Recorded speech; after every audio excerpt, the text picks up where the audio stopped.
Okay, welcome everybody to the Excavation Profits Podcast. I'm your host, Scott Andreessen, and we have a very special guest on the podcast today, Jonathan Goldhill, who is a business growth expert, and he is published author of this book right here, The Disruptive Successor. Amazing book, a lot of great information in here. Jonathan, how are you today? Scott, I'm really well. Thanks for having me on your show today. Look forward to talking about the subject at hand here. Absolutely. So the subject is 7 keys to successfully transfer your excavation business to your kids, right? Yep, exactly. And why would you want to do that, Scott? Why would you want to transfer your business to your kids? um, We'll talk about that, I guess, right? yeah. Now, I've talked with hundreds of excavation business owners and septic business owners, and by and large, many are multi-generational family-owned businesses where it starts with sometimes the great grandfather or even before that, but then the grandfather, the father, and then transfers it to the son or the rest of the children. Well, it makes a lot of sense, right? There isn't a lot of schooling that people go to learn and think, oh, I'm going to go to school and become an excavator when I get out of school.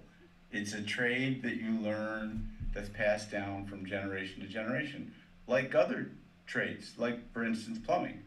You notice on the trucks in your community, it's oftentimes something and sons or something and sons. Mm-hmm. Plumbing is learned through your father, who learned it through his father, etc. Yeah. So let's talk about it. Um, the the grandfather, the father owns the business, and it's a thriving business, and they want to keep this legacy going for generations to come.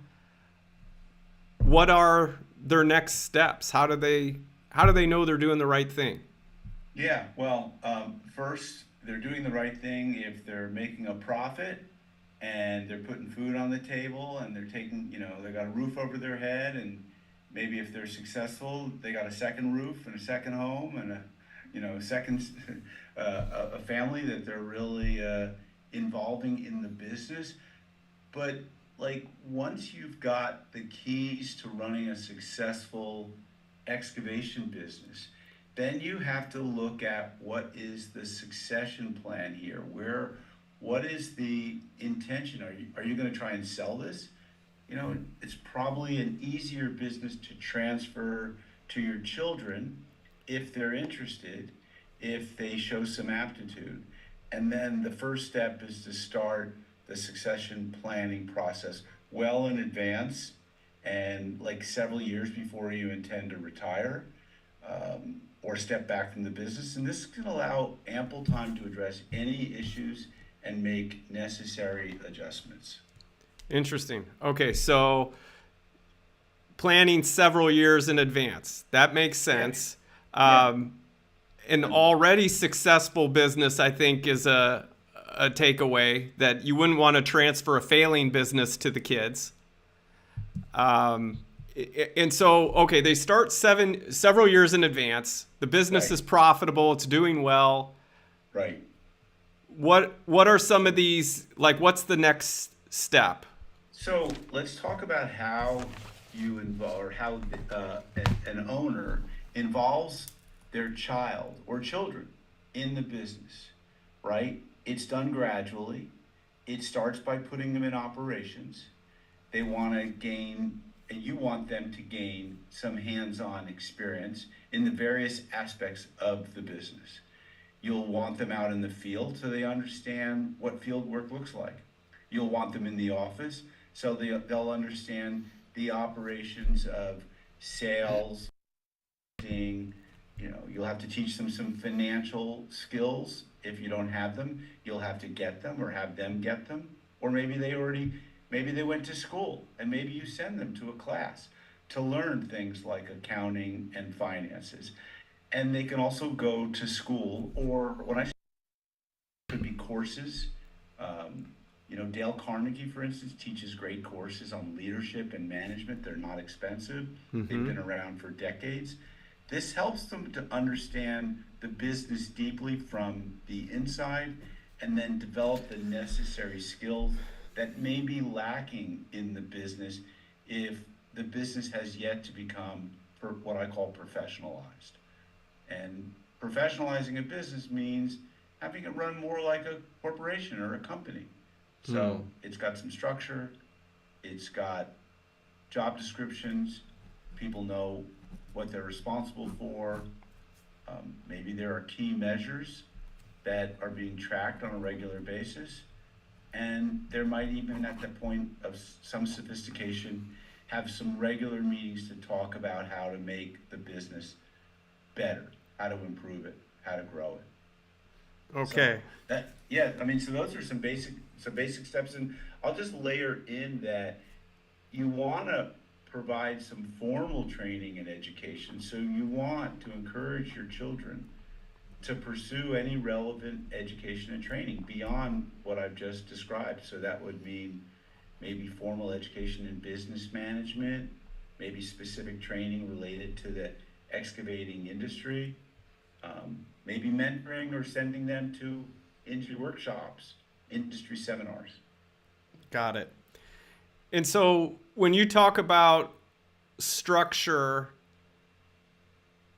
can you go a little deeper on how well structured the business should be, what type of structure and systems they should have in place to transfer to their kids? Sure. So let me address it in two parts. One is the structure of running a business that can work in your absence.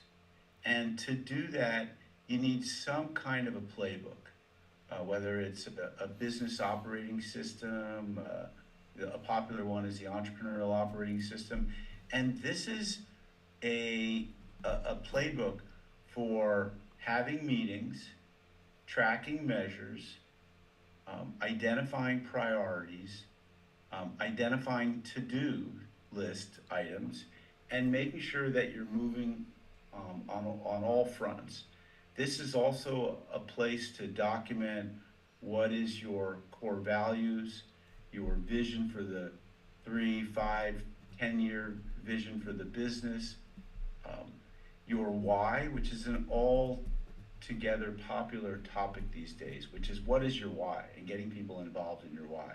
So, from an internal standpoint, that's where I spend most of my time with my clients is implementing some kind of a business operating system so that they can execute on their goals. But I think your question also involves like, well, what does the transfer process look like? And this is where you want to establish clear roles and responsibilities because those are going to evolve and change over time, right? You're going to pass the baton from one generation to the next.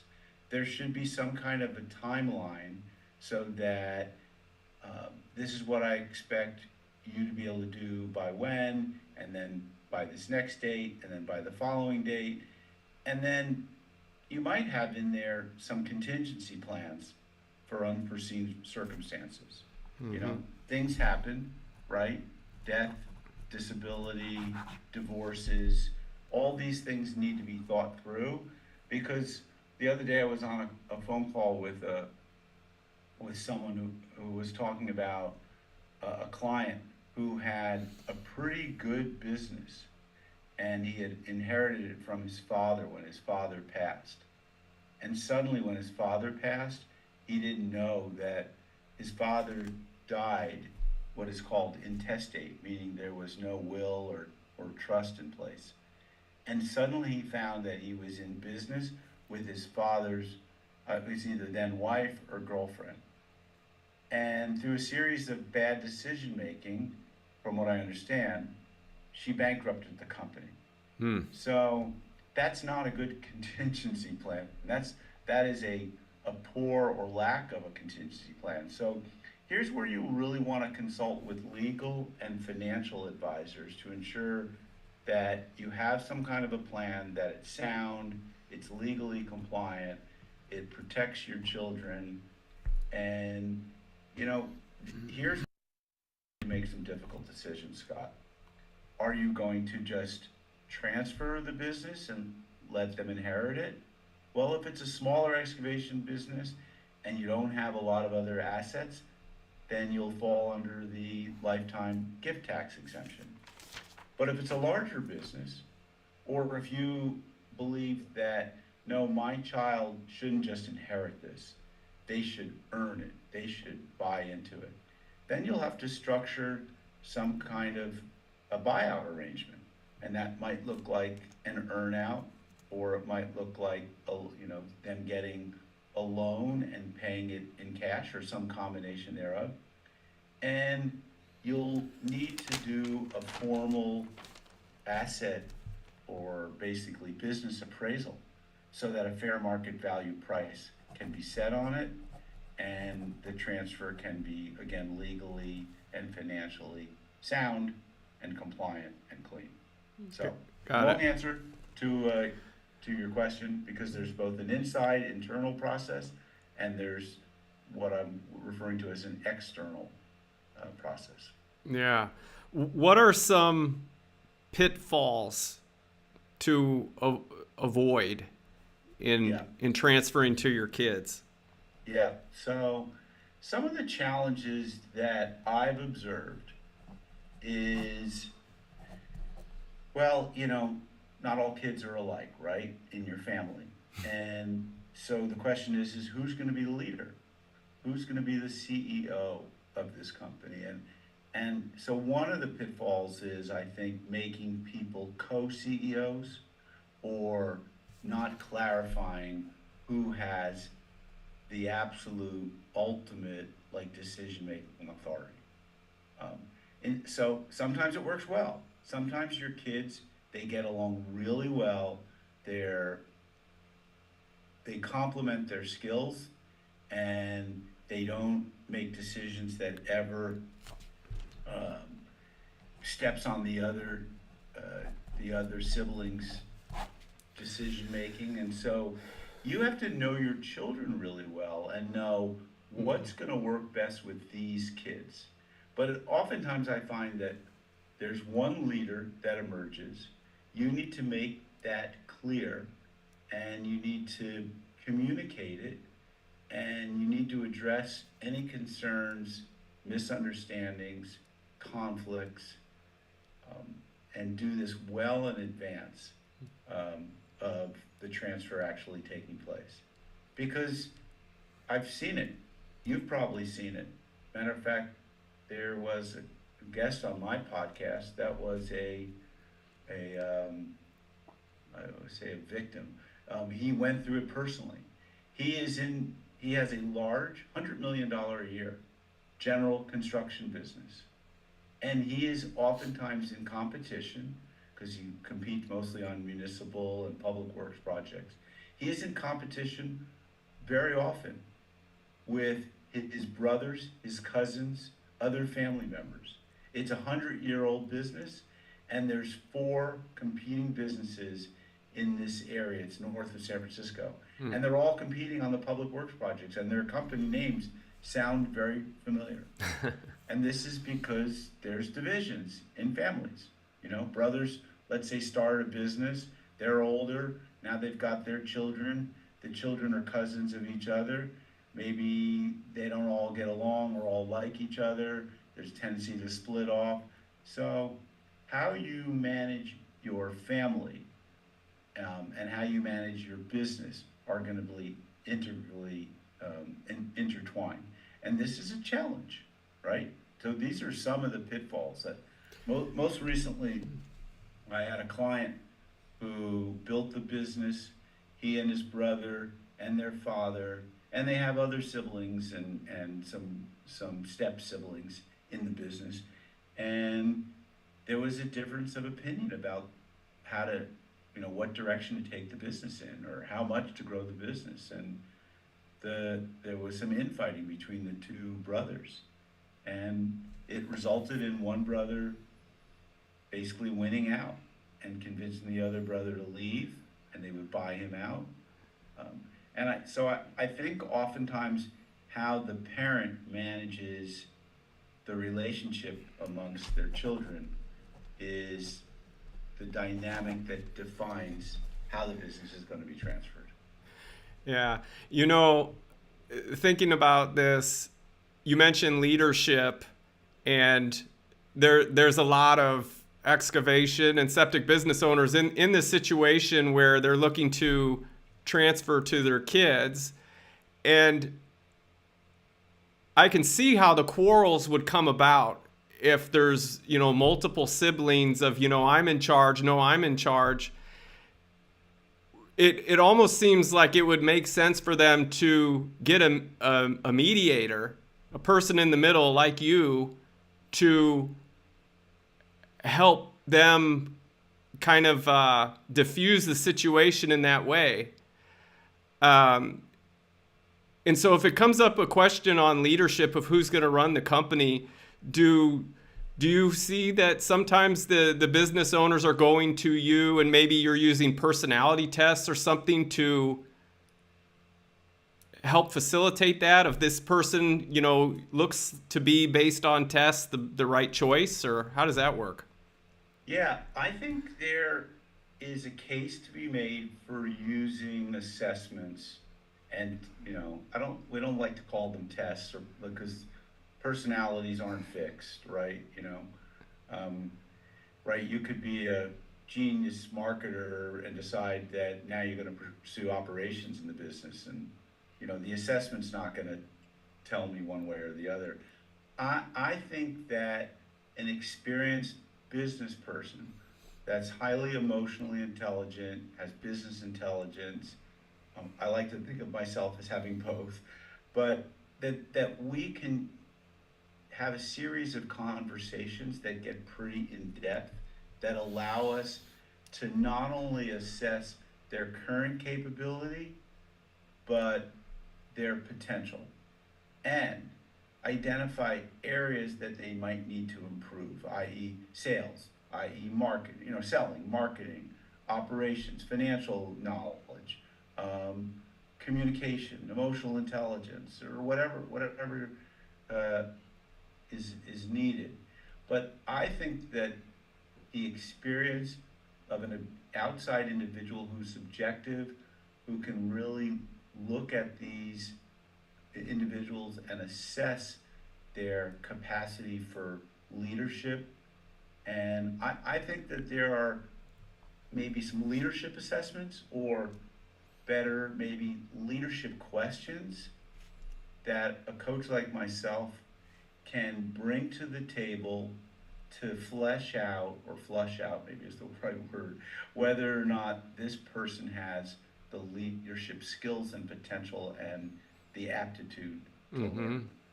But, and a lot of this is also going to come from their hunger. Like, how much do they desire to learn the business, manage the business, grow the business? And there are some assessments of, uh, hunger, how good of a team player they are, um, other areas for skills. So I think it's a combination of things. And I think that oftentimes it may be intuitively clear to the person inside the business, both the individual in question and the business owner who's transitioning. Um, but they haven't just made it conscious. And that by having a third party talk to this individual, or individuals, right? Because Mm-hmm. there could be a group of children, or they could be cousins, like I said in the earlier example, and you now are assessing each person individually. And and I think this is something that should take place over time. It isn't like I'm going to sit down and interview six siblings or six relatives and come back at the end of a month and say, I've interviewed all these six people and here's my answer. Because people do evolve. I might talk to a 23-year-old who, by the time they're 25, could be an incredible leader, but today they're just a rookie. So you do need to look at things over time as well. Okay. Got it. So the business, the owner wants to transfer it to the kids. A leader is established somehow, some way. What kind of are the steps, if we could break it down, of like, want to transfer, need to establish a leader, need to establish vision, Yeah. goals? What would that look like? Oh, well, I think that, so I'm going to emphasize that this needs to be gradual. And one of the things to do is to slowly transfer responsibilities to your children over time. Hmm. And so, what I've done with clients before in the past is, let's start by mapping out what the organization could look like on paper. In the absence of any names, let's talk about what are the positions that this company currently needs. Is there someone in the financial seat? Is there someone who's managing sales? Is there someone who's managing operations? Is there someone who is in the customer support? Is there someone who is good in production and scheduling and estimating and field work? So let's map out on paper, like with an organization chart, and then let's um, let's make the let's get some clarity around what are the handful of key things that each one of those positions is responsible for. And then let's flesh that out and let's turn that into a job description. Now, let's look at the children and let's have them apply for the position that looks like the best fit. And let's ask the coworkers or the other children, is Johnny a good fit for this particular field position or for this financial position? And you don't have to fill the seats. We're not talking about putting the best person. We're talking about, are they the right fit? If they're not competent in financials, but they're the best one in the group, that doesn't mean they belong in that seat. It means that seat maybe goes unfilled and we need to find an outside expert to fill that seat. So then let's let these people uh, uh, work in these different positions, and then let's evaluate them over time. Let's do a 30-day check-in. Let's do a 90-day review. Maybe that was the wrong seat. Let's assume they're the right person. And by right person, I mean that they share the cultural values of the company. They are a good fit in terms of their being on the team, but they're just in the wrong seat. Is there another seat that we can put them in and do that same thing? Try them for 30 days, give them a review, 90 days, go through, a full performance review. So gradually increasing responsibilities as these individuals gain experience, gain confidence. This allows them to adjust to their new roles and ensures a smoother transition. And I think all this takes time, and it becomes clearer over time, especially if there's an outside professional like a business consultant or coach or someone like myself who's validating, yeah, they're doing a good job. Because not only will we have responsibilities, key responsibilities, but we'll also tie a handful of performance metrics or measures. And that way we'll know, they're doing their job well, and they'll know they're doing their job well, right? You wouldn't hire a salesperson without having some performance measures in place. And so we would do the same thing for each one of the positions and make sure there was performance measures. So that's how I would approach it. And each company is going to be different. I don't know where they are in this process. Maybe they have nothing on paper, nothing identified, nothing planned. But Mm-hmm. once we have the semblance of a team and people in the right seats, now to get back to your question, I then put these people in a room, in a meeting, and let's talk about where do you want to be in a year, in 3 years, in 5 and 10 years? What do you need to do in the next 90 days to get to the 1 year, 3 year goals? What do you need to learn? What do you need to measure? What does success look like? And so we see who's driving the front of the, the bus or the train or whatever the analogy is, who's leading with vision, who's excited, who's got that hunger, who's got the passion to take the business to the next level. Because the more family members you add to the business, the more the business has to grow to support each one of those family members, right? If you're going to add, if there's a mom and dad that's running and owning the business, and you're going to add 4 children to the business, you need to 4 or 5x that business so that all these families can be supported, and that could be done over time.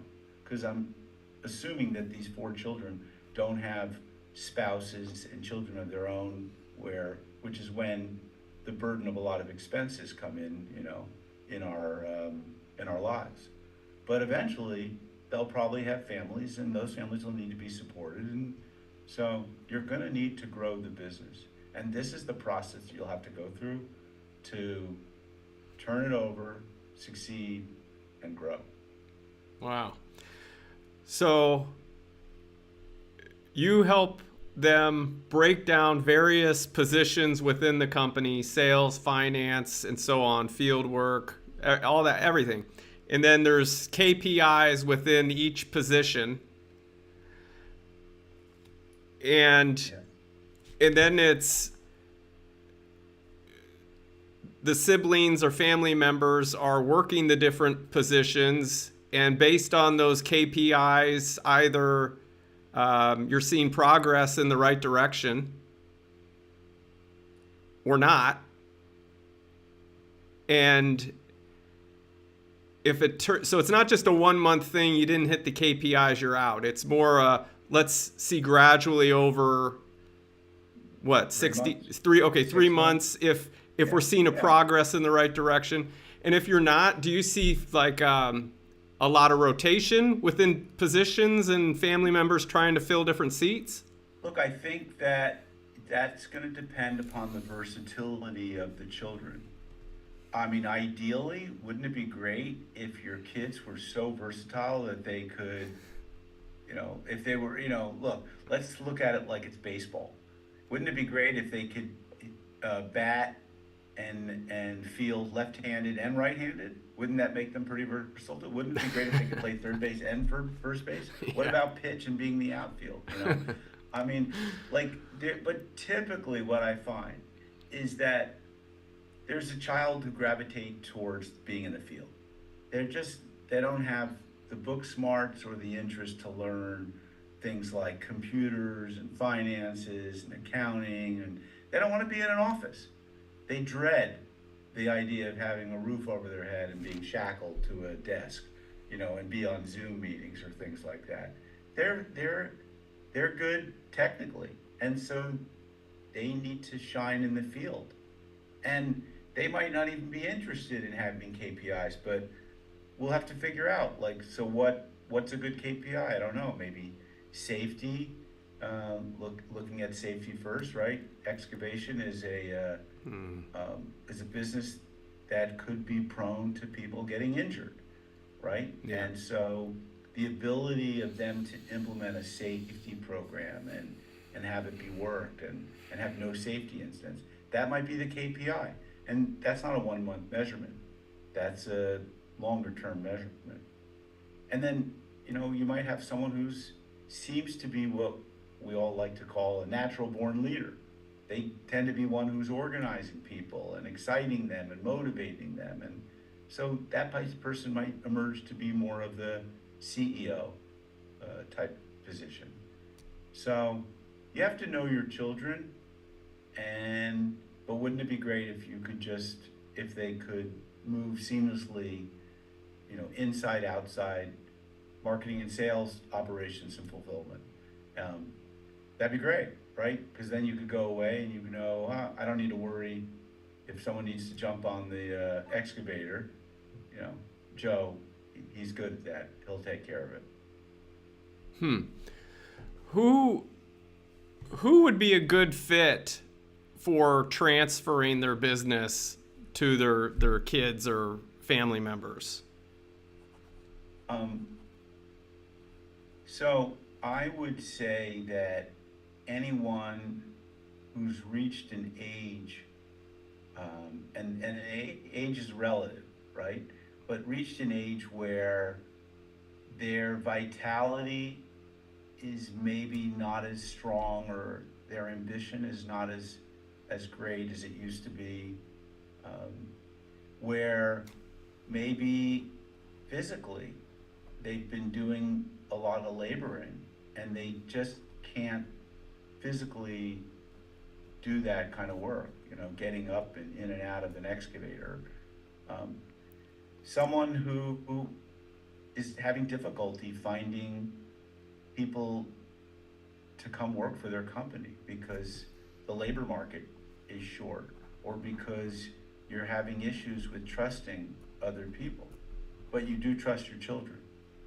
Um, Someone who wants to amplify the growth of the business and sees that by bringing a child more into the fold, giving them maybe some ownership stake, holding them to a higher, standard, more accountable, giving them more income. Uh, this is basically placing a bet on the future. It's like, God, I've never thought about this before, but Scott, like your children are like assets and investments that you can make. If you buy more of that particular stock, maybe it'll go up in value, especially um, if you take care of, if you treat it right. And so your business is an asset, and something that you invest in. And if you want your asset to grow, you've got to bring more people into it. You've got to put more systems and processes in place. And you might find that your children are better off at hiring, at putting processes into place so that family members and others can go away on vacation and know that everything's still running well. So I think it's almost more of a mindset, even though I started with the idea that it's also where you're at with your age. I don't know too many 40-year-olds or even 50-year-olds that are really ready to transition their business, unless they're what I call mountain climbing entrepreneurs, which is they climb one peak and they're now looking at the next peak. So they build one business and they think, let's exit this business, what's the next business? And these are serial entrepreneurs. Hmm. And I don't imagine there's a whole lot of them in the excavation business. These are closely held, typically passed down from generation to generation. Hmm. What other words of wisdom can you recommend to someone that's in this situation and they fit the bill? They know that for whatever reason they've taken the business as far as they can or want to go, but they are in a position where the business is thriving, it is successful. They do have children that are wanting, willing, and able to take it over. What else can you share with them? Uh, I like to use the acronym BOAT. I think if you have a business that's doing between a million and 5 million, 5 and 10, 10 and 20 or more, you need to build yourself a boat. And a boat is a business owner advisory team. And on that business owner advisory team, you have your CPA, or who's very good with giving you financial advice, and they are doing everything they can to minimize your taxes, so that you can create wealth. Then you have your, let's say you've got a successful enough business, you have your financial advisor or wealth manager. And that person is investing your money wisely in other asset classes so that you can compound your wealth. You also would have a business coach, and a business coach is creating value in the business. They're teaching you how to build a stronger, stickier culture in your business. They're showing you ways to improve your profitability, drive more leads into your business, improve your gross profit margin. They're teaching you how to execute and how to drive a strong vision for the business, how to manage the cash, how to create value. And they're looking at the exit value. In other words, they're looking at the enterprise value of the business today, and when you exit or transfer the business, what's the enterprise value that they can drive you towards? So you've got your wealth manager, you've got your CPA, you've got your business coach, and the last person is probably a lawyer. A lawyer who's a good business lawyer, who can help you stay out of trouble if it comes to workers' comp claims that are bogus, or wrongful terminations that people can be like, individuals can be litigious, and so protecting you and making sure that you've got buy-sell agreements in place with your children, maybe key man insurance or key person insurance. So the lawyer is there to protect the value of your business so that it doesn't get destroyed by outside forces or people. So that's your boat, and you ought to have one. And a lot of times I come into clients, smaller companies, the $1 to $5 million companies, and they don't really have any of those people in place. The $5 to $10 million have a few of these key people, and the 10 to 20 or larger in terms of millions usually have the financial, maybe the estate planner, the wealth manager, but not always the business consultant or coach, because some of the others are needed for compliance, right? You need to have an accountant for compliance. You have to file your taxes. And a business consultant or coach can really create value if you get the right one with the right experience. Awesome. Now, you specialize in helping to transfer the business to children. Do you also specialize in just overall transferring the business to new owners and that way too? So I really specialize as a growth coach, and that's both being a personal and business development, business growth. So in terms of transferring, a lot of times that's a legal, that requires a lawyer. It's a legal process. So I don't get involved in that, but I might advise the clients on what might be a fair structure. What are the steps that you need to do to get an appraisal, get a value? So it's not my area of expertise, and I leave that to the lawyers to do that work. Sure. Awesome. Well, I think that this was awesome. I mean, there was so much information and good advice in this segment that how can people find you and reach out to you if they have more questions or need some help? Right. So there's a lot of different ways they can find me. I'm on LinkedIn, Jonathan Goldhill, the Goldhill Group. Disruptive Successor is both the title of my book and the title of my podcast. Just Google Disruptive Successor, you'll find me. And thank you for showing the book. Yep, it's a guide for driving growth in your family business. Great book, And guys. thank you. And my website, thegoldhillgroup.com. You can learn more about what I do, read more about my background, my programs, and a ton of blog content on there, as well as all the podcasts. So lots of different ways they can find me. Thanks for asking. Cool. All right. Well, I guess that's pretty much time. I want to thank you so much for being on the Excavation Profits podcast, and loved having you on as a guest. Thank you so much. Thanks a lot. Thank you, Scott. All right. Take care. Have a good one. Everyone, thanks for joining us. And reach out to Jonathan. He is your business expert, your business growth expert. Contact him with any questions or concerns. And I guess that's it. We'll make it a wrap. All right. Thank you so much. Bye. All right. Thank you.